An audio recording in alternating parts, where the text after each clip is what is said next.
il y a beaucoup de journaux qui disent tel leader a été battu ici, au département. Tel leader a été battu dans tel département. Donc son avenir est terminé. Ce n'est pas vrai. Arrêtez de dire ça. Soyez sérieux. Nous qui n'étions pas dans les départements, ceux qui ont perdu dans les départements, nous n'avons pas plus de valeur qu'eux. Moi, personnellement, j'étais d'accord pour aller au département de Dakar. Mais 2 dias sur le département de Dakar, ça faisait désordre. J'aurais pu aller sur le département de Dakar et être battu. L'homme politique n'a jamais un avenir terminé. Je vais vous donner 2 exemples en passant. En 1996, par la fraude électorale, en raison de la fraude électorale, Abdoulaye Wade a perdu la mairie de Dakar. Il était en course pour être maire de Dakar, il l'a perdu. 4 ans plus tard, il est devenu président de la République. Donc il faut arrêter de dire un tel c'est fini, un tel c'est fini. Vous prenez Macky Sall. Macky Sall, en 2014, je crois, en 2014, il était incapable de gagner Fatick tout seul. 2009. Incapable de gagner Fatick tout seul. Il a dû gagner Fatick avec Benno Siggil Sénégal.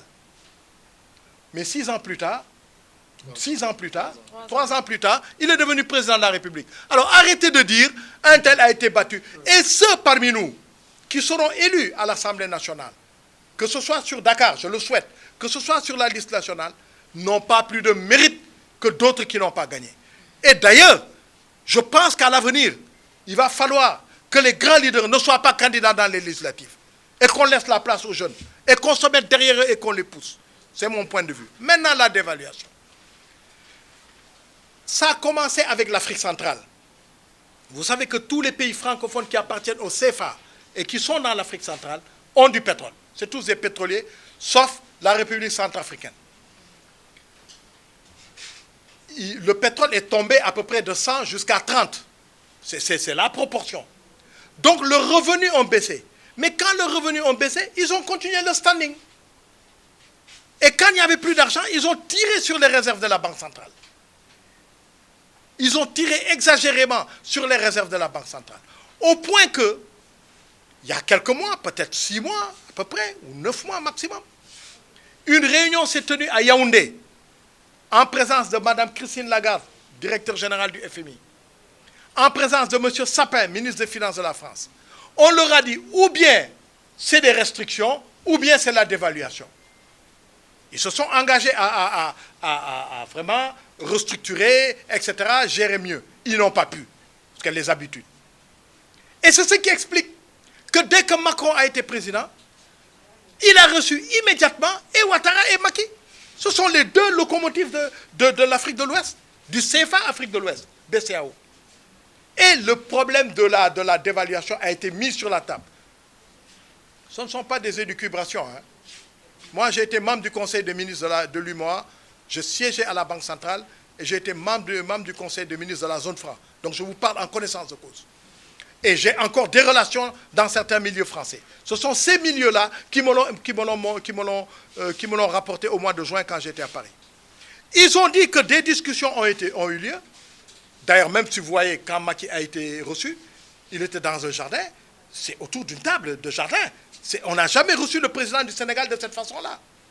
Donc le problème a été mis là. Et c'est là qu'il a dit, soutenu par son ministre des Finances, parce qu'il y a eu des entretiens avec des équipes, qu'il fallait lui laisser le temps, n'est-ce pas, après les élections législatives. Quel était le deal? Ou bien vous, Afrique de l'Ouest, c'est-à-dire nous autres, on fait un prêt, parce que nous avons des réserves. On a beaucoup plus de 5 000 milliards de réserves, on a au moins 8 000 milliards de réserves. Ou bien on fait un prêt à l'Afrique centrale. Moi, personnellement, je ne suis pas d'accord, parce que nous code l'Obomouk, n'est-ce pas? Ou bien c'est la dévaluation. Alors, Macky leur a dit, nañ de Gabalbi jusqu'après les législatives. Eh bien, s'ils gagnent, et si on les laisse tranquilles, ils vont mener le pays à la dévaluation. Eux, ils n'en ont rien à faire. Les milliards, les 8 milliards et autres milliards, ils les ont déjà fait passer à l'extérieur. Voilà. Et ils seront beaucoup plus riches. Et depuis le temps que je le dis, c'est pas dimanche que je l'ai dit, hein. Je l'ai déjà dit ailleurs, depuis le temps que je le dis, mais personne ne nie.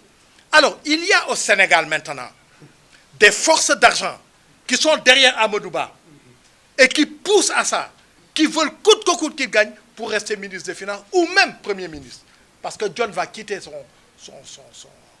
la primature. En fait, John ne voulait même pas faire la campagne, il est un peu malade. Voilà. Il voulait partir. Voilà, on l'a forcé à rester. Alors aujourd'hui, on est dans la paranoïa. Coûte que coûte, il faut que tu gagnes, entre guillemets, pour avoir la légitimité de rester ministre des Finances, pour mener à bien la dévaluation en tant que Premier ministre. C'est ça la vérité. Voilà. Une fois de plus, j'insiste. Biden dit binde, un tel battre n'enko, d'autres djougoti. C'est pas vrai. Le petit Guérassi là, il avait disparu des écrans radars de la politique. Mais il faut arrêter de dire n'importe quoi. Et je vous le dis à vous, surtout les jeunes, n'acceptez pas d'écrire des choses comme ça.